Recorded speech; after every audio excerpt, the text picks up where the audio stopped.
you can tell the impact that a person has on her community and a bunch of us by the fact that I don't have any notes in giving you our club's introduction of our guest speaker.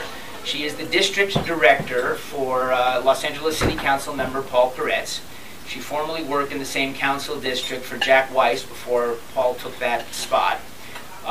We tease her about this every time. In terms of city services, in terms of helping constituents, she has a nickname of One Call Joan. If something has to get done, she makes one phone call and something gets fixed.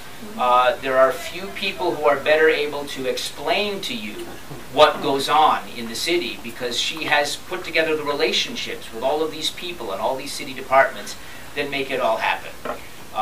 We are very lucky.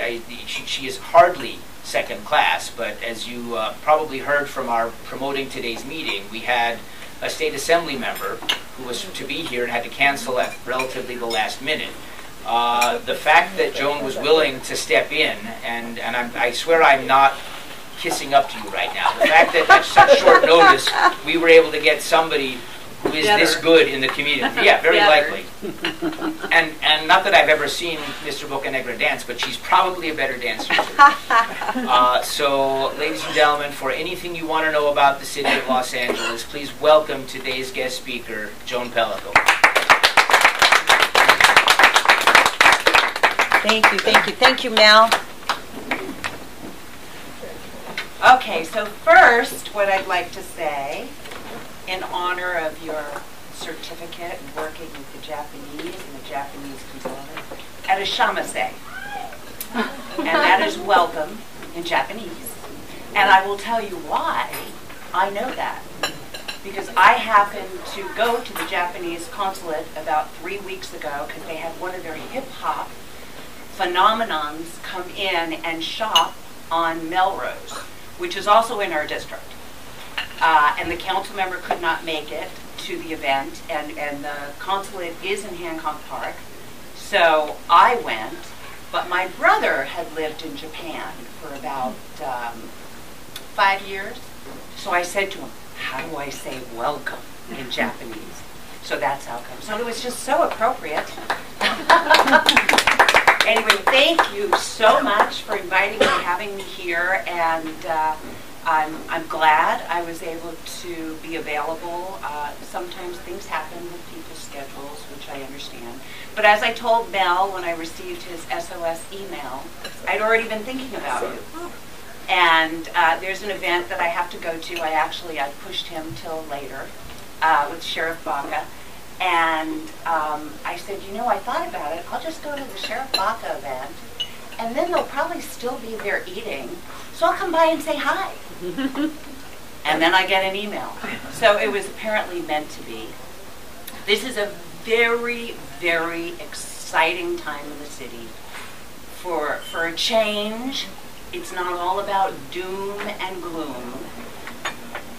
And I first want to thank all of you, because it is your organization, it's you as individuals that have made such a difference on where we were 5 years ago.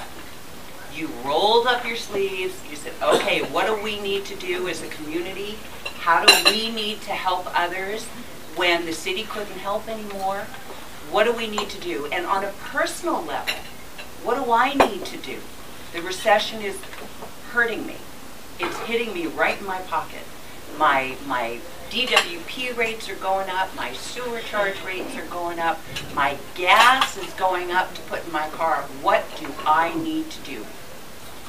So you said, okay, I need to be part of the solution, not part of the problem. And I really commend you. You've done it in so many different avenues in this city. The other is Neighborhood Watch. Crime is down, down, down.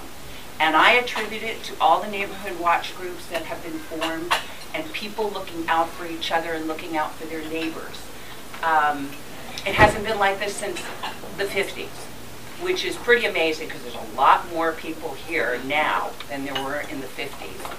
And I will tell you, we know where we have a big change coming up with our mayor. And I did go to a town hall meeting last week that Mayor Antonio Villaraigosa held. And what he's trying to do is go to different parts of the city. And what he really wants to do is say thank you. Thank you for being part of his team. And what's really fascinating, and I learned this working with Jack Weiss, regardless of how people felt about Jack Weiss and what they felt he didn't do for them or should have done for them, the same thing with the mayor. You know, people forget the good that people do. They hone in on the negative. That's why sometimes the news, people are just sitting at that TV when there's horrible things happening. But the good things, they're not as interesting. So I want to tell you, if you have an opportunity, if you see anything online about the mayor going around, you should go to his town hall meeting. He was very gracious, and he shows you all he's done in 8 years. We've never been greener. You know, we have. He's done major things for transportation. It's been very inconvenient to all of us, as we feel it every day when we're on the road. But these are strides. These are things that you have to pull back and you have to say, okay, it's going to be inconvenient, but in the long term, what's the big picture? And you will see the big picture. Again, mentioning crime with his gang task force. What this man did to bring these teams together, to cut down on the murders within the gangs is amazing. The parks that were created for children. There's just so many things, if you look at a list, the way we are restoring our water, the way we have dropped down more than any city in the use of our water. Well, that's you. You know, it's one of those things where, I don't know, 8 years ago I was listening to somebody from DWP speak, and they said, you know, when you brush your teeth, turn off the water. And I thought about that and I said, that's fascinating, because that's what I do. Why am I leaving the water running while I'm brushing my teeth? Little things like that, pulling out plugs out of your circuits when you go away, because that takes energy. You're using that. We dropped down to watering twice a week. I know it was really difficult for people who live in the hillsides because they do fear fire. But now we're back to 3 days a week that you can water. So these are all really good things. And I know we all feel the DWP increases, but I will tell you, you have some major infrastructure repair going on. And it's billions of dollars worth. It's a lot of money to replace our infrastructure. Everything's about 100 years old now. And it would have been nice if it could have lasted 200 years, but that is not the case. They just replaced the main water pipe on cold water. For those of you who are, once again, inconvenienced by traffic and use of another canyon possibly, or the freeway to get around it, but they opened up cold water a couple of days ahead of schedule. That main line caused havoc when it grew. People's homes were destroyed. People lost their cars. There was so much that happened. So it's back. You have a lot of repaving going on. And we are in budget. And what budget is about is every day, Monday, Tuesday, Wednesday, and Friday, the council members are in budget from 1 o'clock in the afternoon till whenever. Sometimes it's 7, sometimes it's 8. And on Thursdays, they start at 10 o'clock in the morning.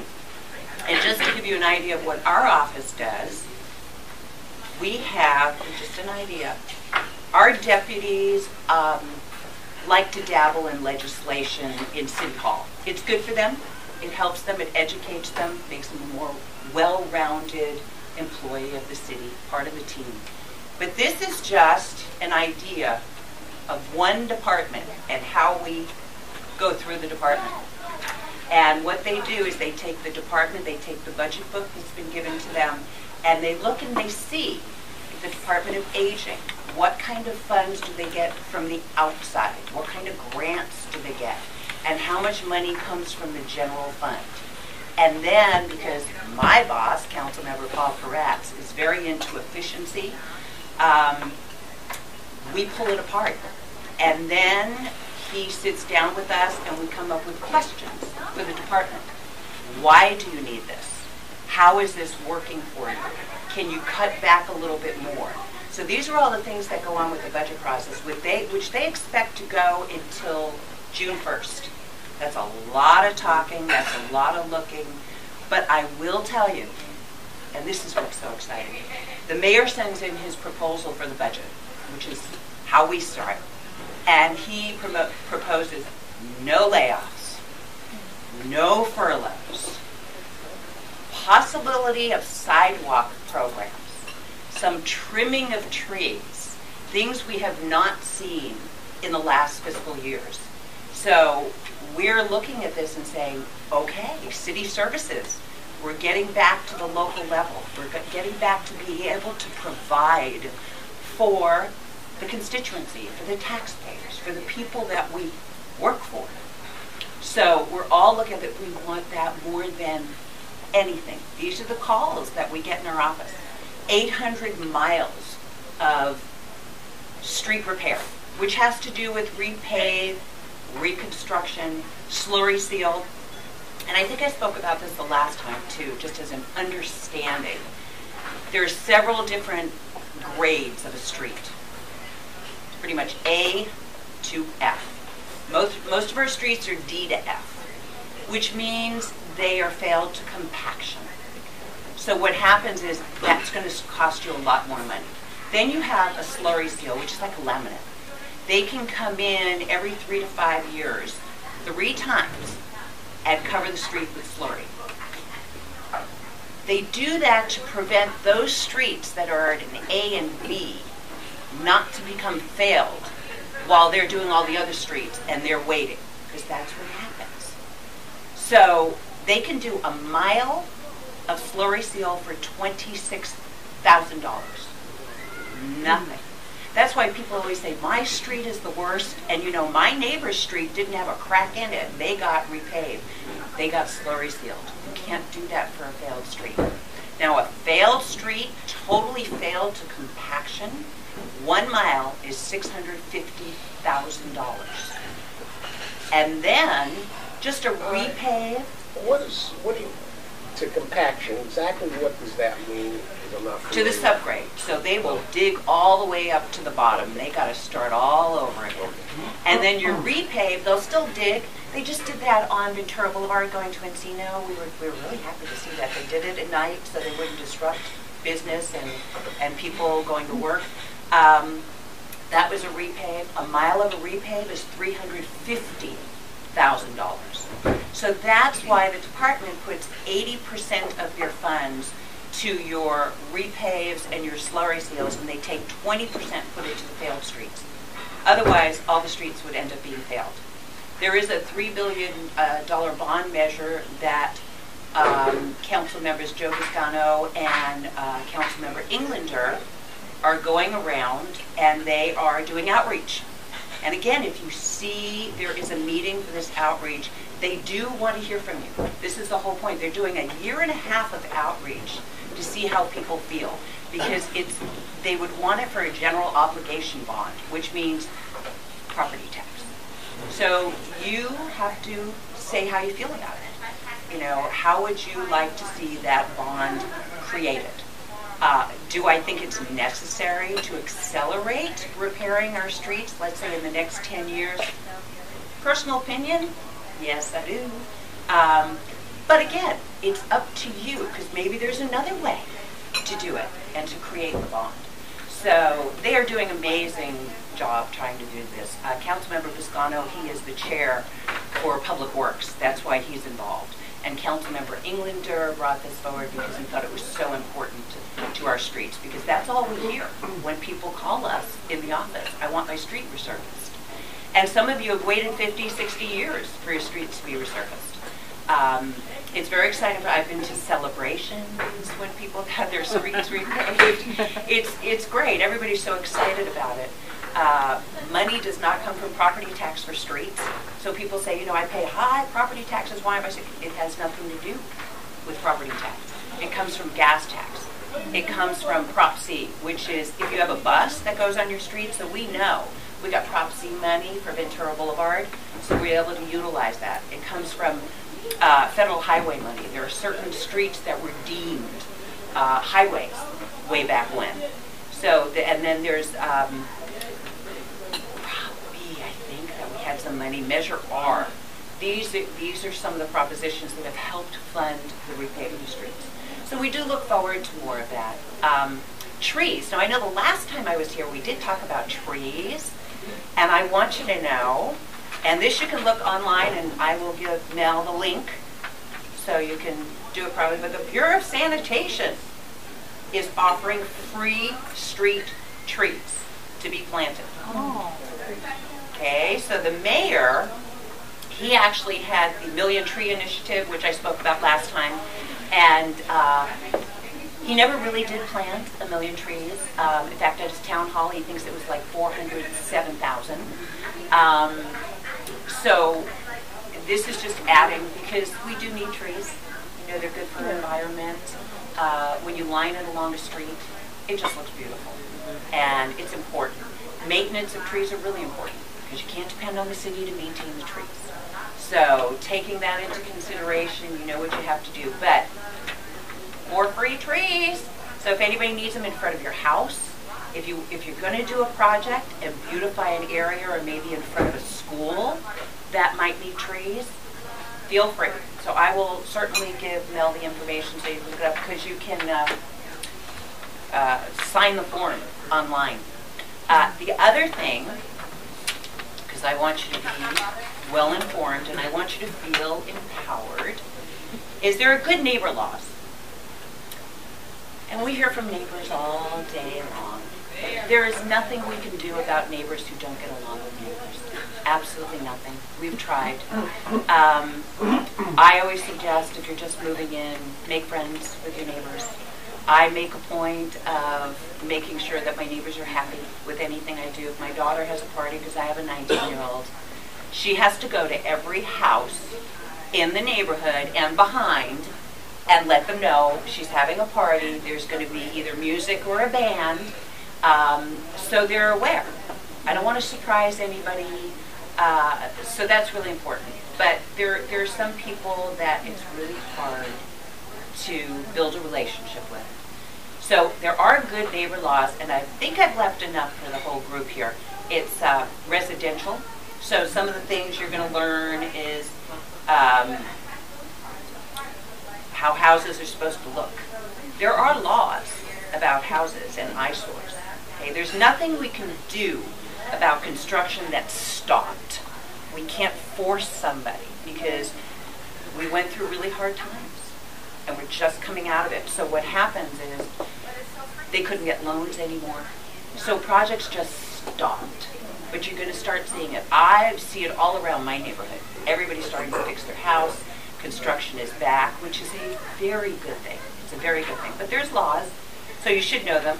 It talks about vehicles parked in front of properties. Then you've got trash. And street use enforcement, which is a division of Public Works. They do have investigators that will go out if you have a neighbor for some reason who leaves their trash cans lined in the street till the next trash week. And it obstructs your view getting out of their driveway. It's an eyesore. Please find out if it's an older person who can't pull their trash cans in.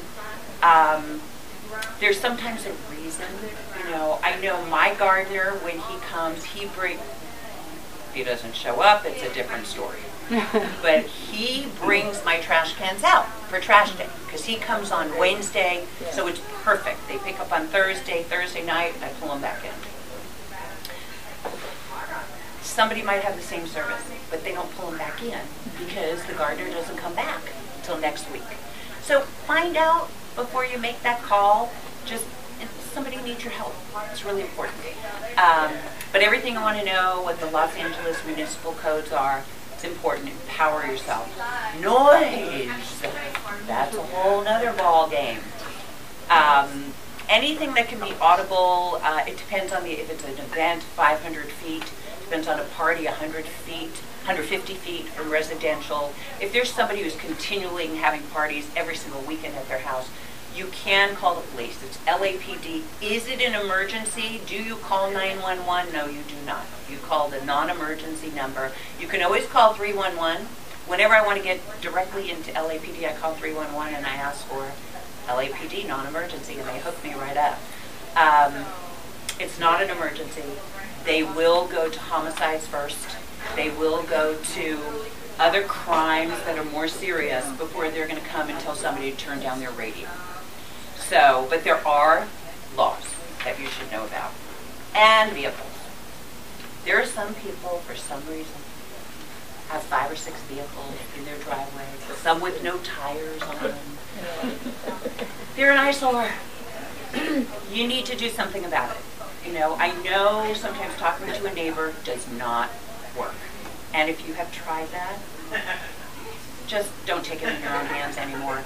There is a division of Department of Transportation, and these officers come out, and they will cite them, and they will have them remove their cars. So there are many, many city services. I'm sure a lot that you're not even aware of. I only know all this because I've been doing it for 8 years, but I have to tell you, when I first sat at my desk and I saw all this stuff you could do, I was like, who knew? Same thing with getting your windows permitted. If you have to change your windows in your house, did I know you needed a permit? Really? But I found that out. So when I replaced some of the windows in my house, I made sure I went with a company that gets the permit to remove. And what we found out was actually my front porch, the windows were very old. So I had to get new windows that rolled. You'd think it was the old way, but it's the new way. They're prettier handles. And it goes out because the firemen, if it's their only access into my house, they won't be able to bring in their equipment through that window. So I had to change it to a window where they could do that. So it's fascinating the things you learn. But anyway, so this is for you too. And then I don't have enough, but I did promise Mel when I go to my West LA office, I'll pick up some more. He caught me when I was in my Valley office and almost done for the day. But this is a great book. This is City of Los Angeles Neighborhood Services. So anything you want to know about services, it has maps. It shows whose district's whose. The pictures will change because we do have 6 new council members starting. The fire department, community service unit, emergency medical services, your neighborhood councils, multifamily complaint-based inspections program, anything you need. Yes, Mel? We talked about it. Oh, right, sorry. Oh, look at that. Have I talked that long already? Amazing. Okay. So please feel free, and for those who don't get one today, Mel will be getting more from me. I do want to mention one more thing because it's really important everybody have their eyes out. Copper wire theft. We, especially Council District 5, were inundated with copper wire theft. And what they did was they went into our street lamps. We don't know when, but they pulled the wires out. So the next thing we know, we have grids of lampposts out. But what happened was they hit so many sections at one time. Now, it takes 5 minutes for them to come in with copper wire when they have it and hook it back up, but it takes about an hour to put the box together, if they're going to put a lock box there now to prevent somebody from coming back. So you only have so many crews. And if you have 658 lamps out, how are they going to do that? So we did have people having to wait for a couple of months before they could get to their neighborhood. You know, the council members always want to please everybody. But when you have such an outage everywhere, what do? Because I will tell you, people in the valley, they don't care about people on the west side. And guess what? The west side doesn't care about people in the valley if their lights are out. So the council members care about everybody. So how do they do it? So finally you have to do first come, first serve. And then they look at the areas that have a lot of elderly people there, a lot of children. If there's, let's say, your medical marijuana dispensaries, which is still there, and you know what's on the ballot, you vote accordingly. So these are the things that happen, but we do need you to know that if you see somebody in a lamppost and they don't have a special city seal on their vehicle, and they do not have an orange vest, and they do not have a badge, they are not city workers. They are somebody who knows the system really well, and they know where the wires are, and they know how to disconnect. So there is one, I think it was a couple of months ago, they showed a couple of guys on the news. Somebody had spotted them. I didn't hear anything else after that, so I'm not sure if they found them or not, but it's really, really important, like you do with everything else, keep your eyes open. There's so much more about the city I could talk about. I love my job. I love working for people, especially people in need. I love to accomplish things, as I know the Rotarians do, and that is what makes a difference in our world. And one of the things I will say is, when I meet people and they complain about their job, but it's the only job they have, I say, you know what? If you don't love your job, learn to fall in love with your job. Because if it's the only one you've got, it's not, keep it. And it's not the job. It's you. You can make your job anything you want.